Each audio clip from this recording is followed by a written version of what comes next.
70 నియోజకవర్గాలకు సంబంధించిన ఎమ్మెల్యేలు ఎందుకు మార్చావు? నోరు ఉంది కదా అని చెప్పి ఇష్టం వచ్చినట్టు మాట్లాడకు. జగన్కి ఒకటే చెప్పదలుచుకున్నావు, నువ్వు మాట్లాడితే క్లాస్ వార్ అని మాట్లాడుతూ ఉన్నావు. మీకు తెలుసు కదమ్మా క్లాస్ వార్ అంటే. ఇక్కడ ఉన్న ఆడపడుచులందరికీ, పెద్దలందరికీ, యువకులందరికీ చెప్తా ఉన్నాం, క్లాస్ వార్ అంటే ఏంటి? డబ్బున్నోడు పేదవాడిని దోచుకోవటం. ఎవరిని దోచుకున్నారు? జగన్ పేదవాళ్ళని దోచుకున్నారో మేము పేదలకు అండగా నిలబడ్డామో మీరే ఒకసారి ఆలోచించుకోండి. జగన్ క్లాస్ వార్ అని చెప్పే వ్యక్తి ముఖ్యంగా రాగానే పొట్టగొట్టింది 337 కోట్ల రూపాయలు జాతీయ ఉపాధి హామీ పథకం కింద ఆ నిధుల్ని దారి మళ్లించేశాడు. కేవలం 6.22 కోట్ల మట్టుకే ఖర్చు పెట్టాడు. ఇది కేంద్ర ప్రభుత్వం ఒక లోక్సభలో అడిగిన ప్రశ్నకి సమాధానం. అలాగే ఇది రూరల్ డెవలప్మెంట్ సాధ్వి నిరంజన్ గారు ఒక ప్రశ్న అడిగితే చెప్పింది, ఆవిడ అంది అత్యంత జాతీయ ఉపాధి హామీ పథకం కింద అత్యంత అవకతవకలున్న రాష్ట్రం ఇదే అని చెప్పి జగన్ ముఖ్యమంత్రిగా ఉన్న ఈ రాష్ట్రంలో జరిగిందని సాధ్వి నిరంజన్ గారు చెప్పారు, బీజేపీ మినిస్టర్. అలాగే నెలకి పోలీసులకి మన మధ్యన ఎక్కడికి వెళ్ళినా నాకు పోలీసుల నుంచి నివేదికలు లెటర్స్ ఇస్తూ ఉంటారు.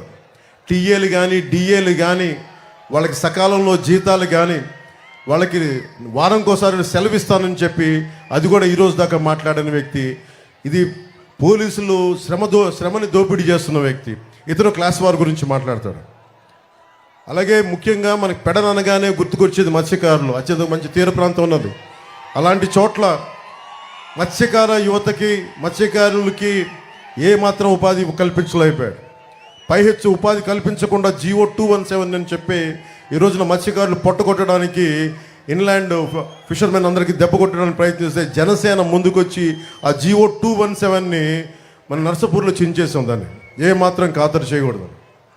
అలాగే భవన నిర్మాణ కార్మికుల సంక్షేమ నిధి 450 కోట్ల రూపాయలు, దాదాపు 30 నుంచి 40 లక్షల మంది భవన నిర్మాణ కార్మికుల సంక్షేమ నిధిని దారి మళ్లించి దోపిడీ చేసిన వ్యక్తి. 900 చేనేత సంఘాలకి 80 లక్షల నుంచి 1 కోటి రూపాయల దాకా ఆప్కో నుంచి రావాల్సిన నిధుల్ని రానివ్వకుండా చేసిన వ్యక్తి.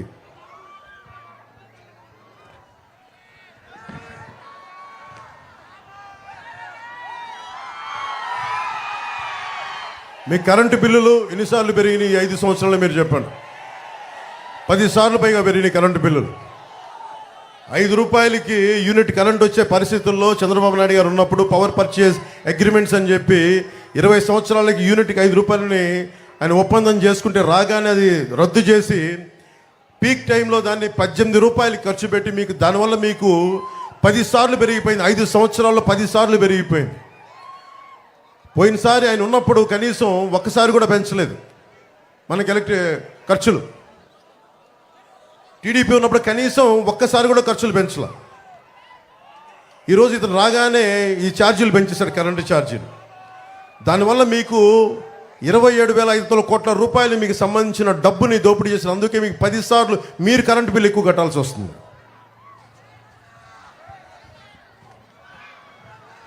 ఇక్కడ ఎమ్మెల్యే దోపిడీ, నేను పోయినసారి జనవాణి కార్యక్రమానికి వచ్చినప్పుడు అతని పేరు మీకేంటో తెలుసు, అతను స్థానిక ఎమ్మెల్యే. అతని గురించి నాకు ఒకటే చెప్పారు జనవాణిలో, పాస్బుక్ కావాలంటే 10,000 రూపాయలు ఇవ్వాలంట, కొత్త పాస్బుక్ కావాలంటే. చేపల చెరువు తవ్వుకోవాలంటే 1.5 లక్షల రూపాయలు లంచం ఇవ్వాలి. చేపల దాణా షాప్ పెట్టాలంటే 2-3 లక్షల రూపాయలు ఇవ్వాలి. మోటార్ కూడా ఆయన చెప్పిన షాపుల్లోనే కొనాలి. ఎమ్మెల్యే కనీసం మన పెడలకి డ్రైనేజ్ చేయలేకపోయాడు, కానీ నోటిని డ్రైనేజ్గా వాడుకునే వాడికి డ్రైనేజ్ ఏం క్రియేట్ చేయగలడు? పేకాట క్లబ్బులు నడిపేవాడు. వీళ్ళు పదవుల్లో ఎక్కారు. పదవులు ఉన్నది పనులు చేయడానికి, కానీ పేకాట క్లబ్బులు నడపడానికి కాదు. చాలా బాధ కలిగింది. ఈయన ఇంటి ముందు నుంచి ఎవరైనా నమస్కారాలు పెట్టాలండి. నమస్కారాలు పెట్టకపోతే గంజాయి కేసులు పెట్టాడు జన సైనికుల మీద. మట్టి మాఫియా కోసం ఫిర్యాదు చేస్తే ఇక్కడ పెడన యువత వాళ్ళని చెట్టు కట్టి కొట్టాడు ఈ వ్యక్తి. నా దగ్గరికి జనవాణికి చనిపోయిన ఒక జడ్జి తల్లి నా ఆస్తిని అతను అనుచరులు దోచేసుకున్నారు, నాకు అండగా ఉండంటే నాకు నిజంగా నిస్సహాయత బాధేసింది. జడ్జిలకు కూడా ఈ రాష్ట్రంలో భయభ్రాంతులను చేస్తున్న జడ్జి కుటుంబాలకు కూడా. చివరికి మున్సిపల్ వర్కర్స్ని కూడా హెరాస్ చేస్తూ ఉన్నారు, ఇబ్బంది పెడతా ఉన్నారు మున్సిపల్ వర్కర్స్ని కూడా. ముఖ్యంగా మనకి 18,000 కలంకారీ చేనేత కార్మికులు ఉన్న నియోజకవర్గం ఇది. నేను ఈ నియోజకవర్గంలో తిరిగి దాని గురించి ఇన్ఫర్మేషన్ వస్తామంటే పద్మనాభంగా భార్య నాగలీలావతి వీళ్ళిద్దరూ ఒక బిడ్డ. చేనేత సంఘాలు ఈ వైసీపీ ప్రభుత్వం డబ్బులు ఇవ్వకపోవటం వల్ల, వాళ్ళకి రావాల్సిన బకాయిలు ఇవ్వకపోవటం వల్ల 3 లక్షలు అప్పు చేసి, అధిక వడ్డీతో అప్పు చేసి, అప్పు తీరే మార్గం లేక బిడ్డతో సహా 3 ఆత్మహత్య చేసుకుని చచ్చిపోయారు. అలాంటి చేనేత చావులు ఉండకూడదు. అదే మా ఆకాంక్ష, అదే మా ఆశయం.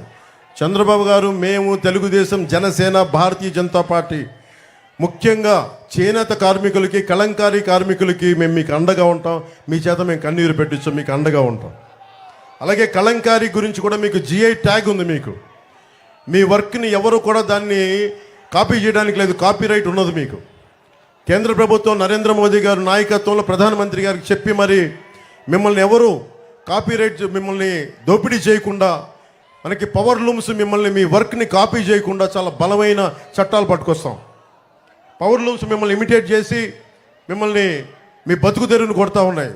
ఆ కొట్టే పరిస్థితులను మేము ఆఫ్ చేసి మీకు అండగా ఉంటాం. ముఖ్యంగా కలంకారీ చేనేత కార్మికులందరికీ మేము మీకు అండగా ఉంటాం.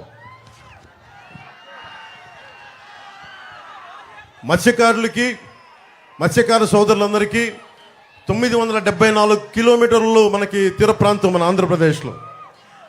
మనకి భారతీయ జనతా పార్టీ ప్రధానమంత్రి గారు ఈ మేనిఫెస్టోలో ప్రత్యేకించి ఎన్డీఏ మేనిఫెస్టోలో నీలి విప్లవం, మనకి రొయ్యలు కానీ చేపలు కానీ మనకి సముద్ర కోస్తా తీర ప్రాంతాన్ని ఆనుకున్న ప్రతి ఒక్కరికి కూడా దాదాపు జట్టీల నిర్మాణం, హై టెక్నాలజీతో పాటు డ్రోన్స్ వాడి ముఖ్యంగా మత్స్యకారులకి అండగా ఉండేలాగా, మీకు సంపద పెరిగేలాగా మనకు మోదీ గారు ప్రత్యేకమైన ఇది మనకి మేనిఫెస్టో పట్టుకొస్తూ ఉన్నారు.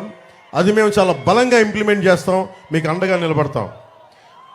అలాగే మహిళలకు కూడా మిమ్మల్ని మీ కాళ్ళ మీద నిలబడేలాగా, మీకు అండగా ఉండేలా మీకు ముఖ్యంగా మహిళలకు ఉంటాం. ముఖ్యంగా రైతాంగం, చాలాసార్లు ఇక్కడ తుఫాన్లు వచ్చినప్పుడు రైతాంగం పెట్టిన కష్టాలకు మేము అన్ని ప్రత్యేకించి చూశాను. నేను ఈ రోజున నేనున్నది దశాబ్దంగా మీకోసం పనిచేస్తూ ఉన్నాను. ఈ రోజున కృష్ణప్రసాద్ గారిని గెలిపించమని కోరుకుంటా ఉన్నాను, బాలశౌరి గారిని గెలిపించమని కోరుకుంటున్నాను, జనసేన, తెలుగుదేశం, భారతీయ జనతా పార్టీ ఎన్డీఏ ప్రభుత్వాన్ని గెలిపించమని కోరుకుంటున్నాను. కానీ నేను ఈ రోజున ఏదో వాగ్దానాలు చేసి మేమందరం వెళ్ళిపోవట్లా. ఈ రోజున మా 21 మంది ఎమ్మెల్యే అభ్యర్థులందరికీ, 2 ఎంపీ అభ్యర్థులందరికీ ప్రమాణం చేయించాను. ఆంధ్రప్రదేశ్ని మేము బంగారు మాకు గుండెల్లో పెట్టుకొని కాపాడుకుంటాం. ప్రజలకి ఏ కష్టం వచ్చినా మేము ముందు ఉంటాం. దశాబ్దం అధికారం లేకుండా ఏమి ఆశించకుండా పనిచేశాం. మీరు మనస్ఫూర్తిగా మీరు అండగా ఉంటున్నారు, నాకు తెలుసు ఆ సంగతి. కానీ భారీ మెజారిటీ కావాలి. జగన్ అనే వ్యక్తికి భయం వేయాలి. ఈ ఎమ్మెల్యే పేరు చెప్పంటారా వద్దా? మీరు చెప్పండి. అతనికి అంత స్థాయి ఉందమ్మా, నోట్లోంచి చెప్పేంత స్థాయి ఉంది అతనికి.